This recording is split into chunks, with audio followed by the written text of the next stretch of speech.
Oi pessoal, tudo bem? Então, como nossa primeira videoaula, dando sequência aí no nosso conteúdo e nas nossas atividades para o sexto ano, hoje nós vamos fazer a parte um do nosso capítulo 2, da página 25 até a página 29. Aí o professor hoje vai trazer para vocês alguns apontamentos importantes, né? Vamos tentar ser bem assim objetivos, né? Vou tentar ser bem objetivo com vocês sobre os pontos importantes para o entendimento aí do que esse capítulo 2 traz para gente. Vamos lá. Gente, falando de relação do homem com a terra em diferentes tempos, né? Que é o título aí do nosso capítulo 2, né? A relação do homem com a terra é a agricultura, é a prática agrícola. É dessa forma que a gente se relaciona com a terra, né? E nós vimos no capítulo anterior que vários acontecimentos na pré-história que se processaram lá naquele momento da evolução humana foram importantes, né, para a gente, né?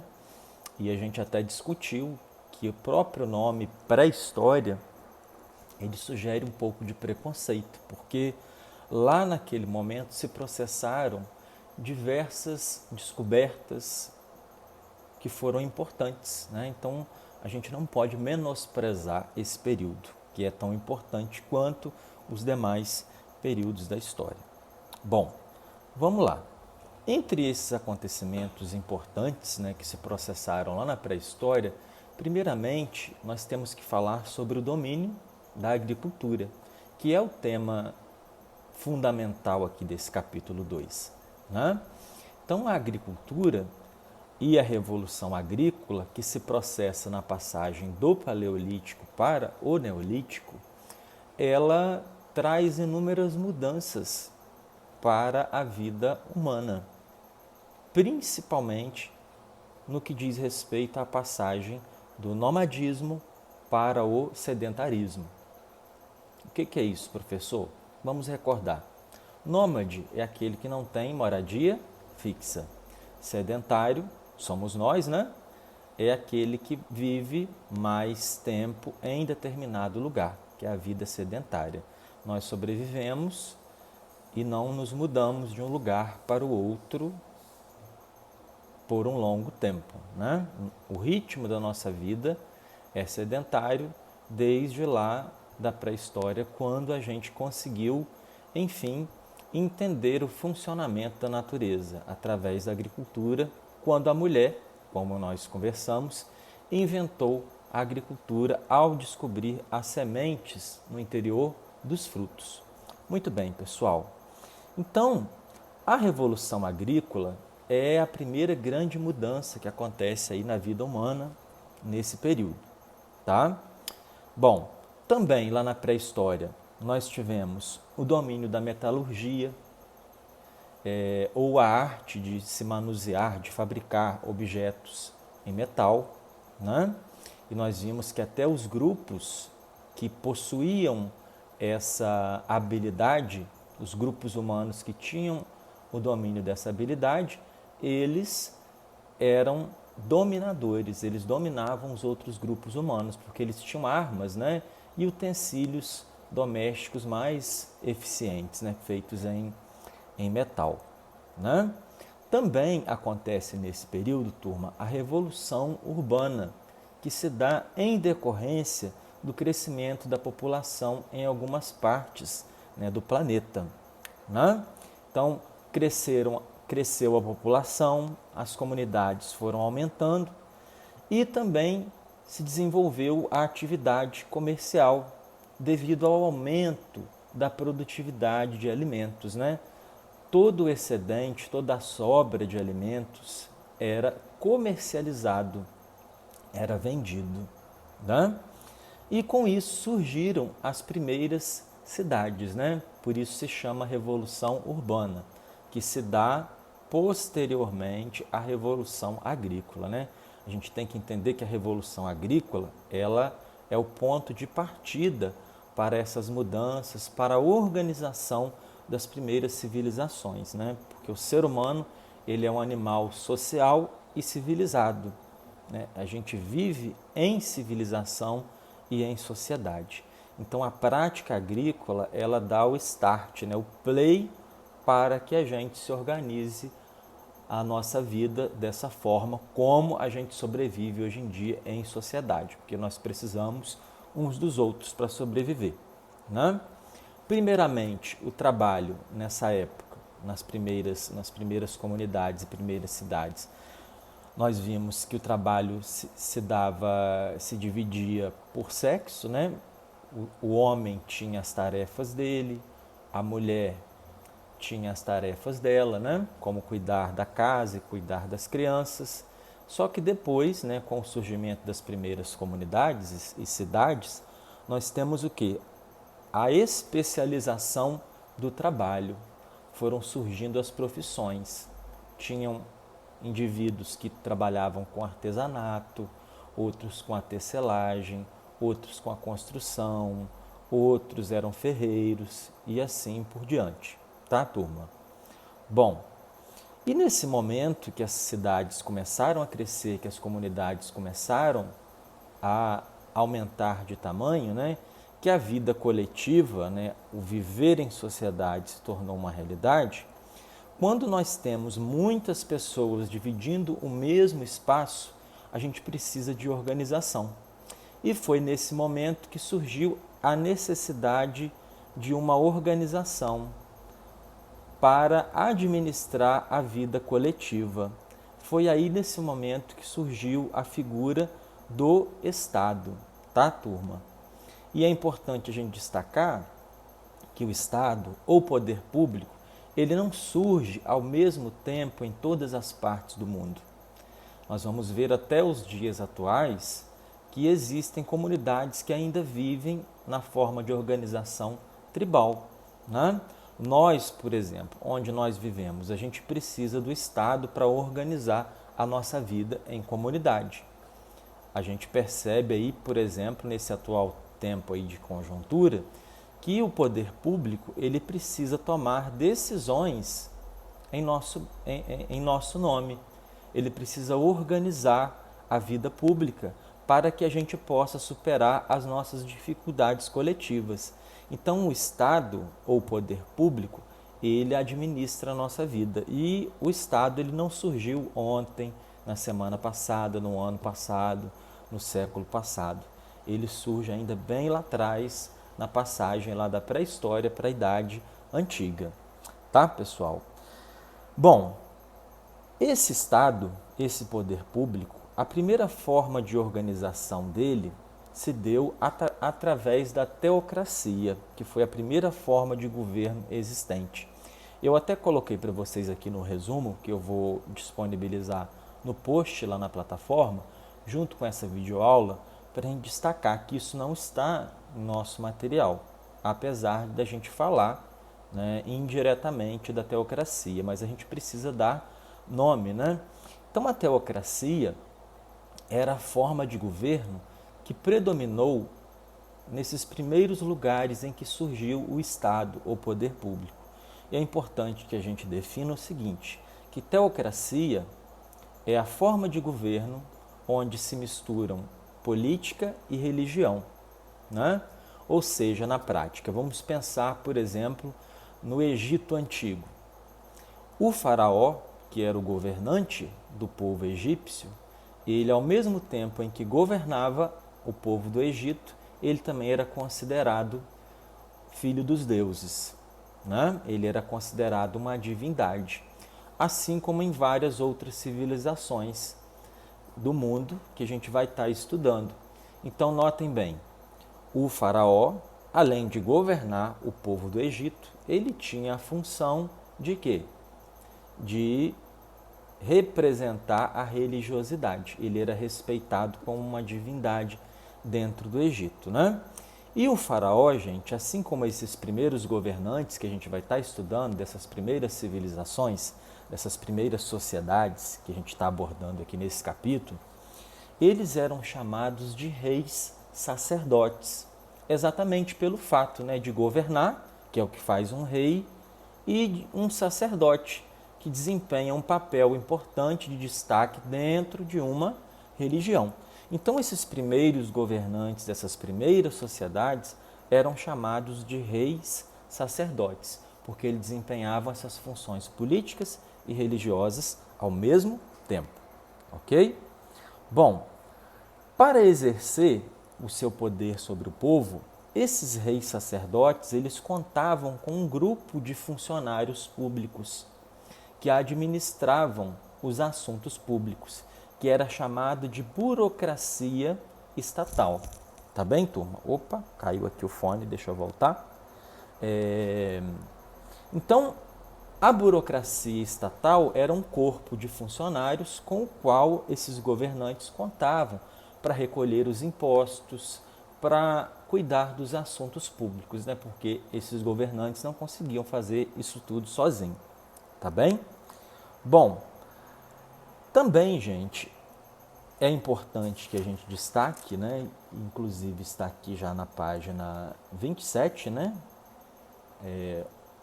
Vocês vão acompanhando aí, que essas primeiras civilizações, nelas, predominava uma religião politeísta, ou seja, esses povos acreditavam na existência de vários deuses. Nós hoje, a maioria de nós hoje em dia, né, em todos os lugares do mundo, predomina o monoteísmo. Tá? Nós acreditamos em um único Deus.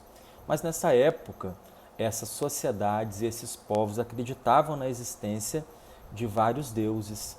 E esses deuses sempre estavam ligados a fenômenos e a elementos da natureza. Tinha o deus da terra, o deus do dia, o deus da noite. Muitos deles cultuavam o sol. Nós vamos ver que até os rios de determinadas civilizações eram cultuados como deuses, como divindades, tá? E isso é importante a gente entender, o politeísmo aí nesse momento, tá? Bom, seguindo, gente, outra coisa que a gente tem que destacar sobre essas primeiras civilizações é que essas primeiras civilizações, a maioria delas surgiram no continente asiático, tá? Por isso que essa forma de se organizar em sociedade, né, é chamado de modo de produção asiático, tá? Tá destacado isso aí na apostila aqui na página 27, tá bem, turma? Tá? Eu espero não estar indo assim num ritmo, né, muito rápido, eu espero que esteja dando para vocês compreenderem a minha explicação, tá? Ou a tentativa, né, de explicação. Mas vamos tentando, errando e acertando, tá bem? Então, essas primeiras civilizações, essa forma de se organizar, teocrática, com reis sacerdotes, com politeísmo, é chamado de modo de produção asiático, pois as primeiras civilizações dessas que se tem registro na história surgiram no continente asiático, tá? Essas civilizações também, pessoal, são chamadas de sociedades hidráulicas, pois a maioria delas surgiram, às margens de grandes rios, tá? Então nós vamos ver várias delas e um aspecto em comum é que elas surgiram às margens de grandes rios. Os primeiros estados ou civilizações ou sociedades que a gente vai estar estudando aqui nessa parte 1 do nosso capítulo surgiram na Mesopotâmia, no Egito, na Índia e na China. Na parte 2 nós vamos estudar outras sociedades aqui do nosso continente, tá? Que também tem essas características em comum. Como primeira sociedade ou civilização, que a gente vai estar abordando aí no capítulo, nós temos a Mesopotâmia. E Mesopotâmia, o significado da palavra, que vem do grego, né? A etimologia da palavra, significa terra ou região entre rios. É o atual território que corresponde à região que fica atualmente no norte da Síria e grande parte do Iraque. É a terra que está localizada entre os rios Tigre e Eufrates. Ok, gente? A Mesopotâmia, ela é uma região que compõe a região que ficou historicamente conhecida como Crescente Fértil. Se vocês olharem aqui na página 27 da nossa apostila, aqui embaixo nós temos um mapa onde nós temos destacado em amarelo essa região do Crescente Fértil. E ela recebe esse nome porque olha o formato dela, ela parece um bumerangue ou uma lua na sua fase ou estágio crescente. E dentro dessa região, que ela começa aqui no Egito e passa pela Mesopotâmia, nós temos predominantemente uma região desértica. E no meio desses desertos nós temos o quê? Os rios. Sem a existência desses rios, seria impossível a sobrevivência humana aí nesse momento e nesse lugar. Tá? Por isso que essa região é chamada de Crescente Fértil, porque ela tem o formato de uma lua em estágio crescente e porque nessa região, apesar das características geográficas de deserto, nós temos rios que possibilitaram a sobrevivência humana. Ok, turma? Tá bonito? Então vamos lá. Seguindo, gente. Os povos que viveram nessa região foram os sumérios, os babilônicos, os hititas e os assírios, como a gente vai estar vendo aí no nosso material e agora, já passando aí da página 27 para a página 28, tá? Essas civilizações formaram núcleos urbanos, cidades, né? Cidades-estados e grandes impérios, tá? Na página 28, nós temos aqui um quadro onde nós temos cada povo e cada contribuição que esses povos deixaram de importante na história. Por exemplo, foi aí nessa região que primeiramente se dividiu o ano em 365, 366 dias, né? Foi aí nessa região que nós tivemos a invenção da primeira forma de escrita, né? O primeiro código de leis, tá? Então, são civilizações e povos que foram importantíssimos, que deixaram para nós heranças culturais que foram importantes para nós enquanto sociedade hoje. Tá bem, pessoal?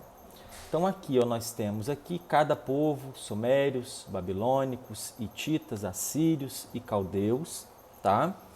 E em cada coluna nós temos aí as contribuições culturais que esses povos deixaram para nós, né? O primeiro código de leis, eu quero que vocês depois deem uma olhadinha bem atenta aí nesse quadro, tá bem, pessoal? Passando agora para a civilização egípcia. A primeira coisa que eu trouxe, que eu destaquei para vocês aí, é a importância da existência do rio Nilo. Lá na antiguidade, o primeiro historiador, Heródoto, disse a seguinte frase: o Egito é uma dádiva do Nilo. Dádiva é uma palavra que a gente não escuta muito. No português, a gente entende como, trazendo para um português mais usual, né? Mais corriqueiro do nosso dia a dia, a palavra dádiva é sinônima da palavra presente. Então, o Egito, segundo Heródoto, era um presente do rio Nilo. Ou seja, se não existisse o rio Nilo, seria impossível a sobrevivência humana ali naquela terra predominantemente formada por desertos, tá?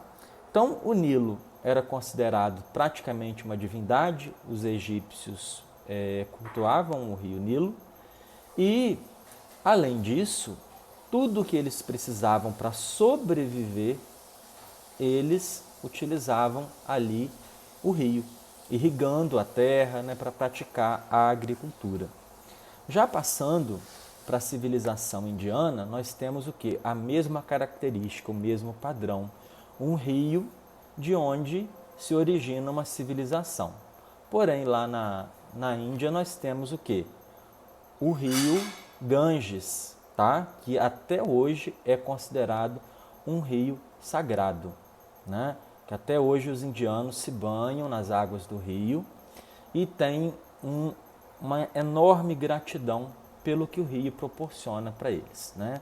Eles acreditam que o banho nas águas do Ganges purifica, né?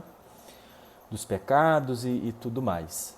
Gente, e para fechar o conteúdo de hoje, nós temos lá a civilização chinesa, que também se desenvolveu, a sua agricultura, o seu povo, às margens de um grande rio, que é o Rio Amarelo ou o Yangtze, tá?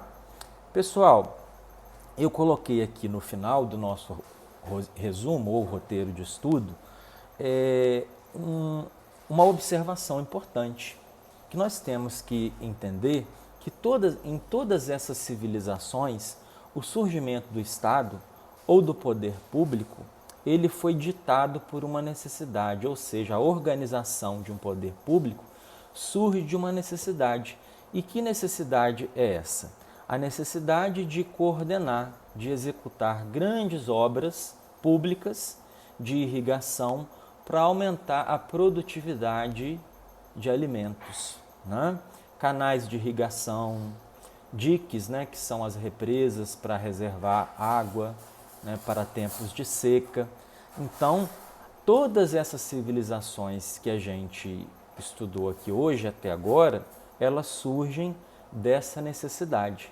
A necessidade de se ter um poder público para coordenar um contingente de pessoas, um grupo grande de pessoas para um fim comum, que é a sobrevivência, que é produzir alimentos.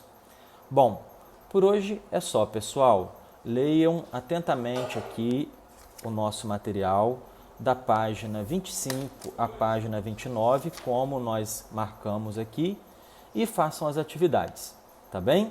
Eu estou disponível lá na plataforma para eventuais dúvidas. Até semana que vem.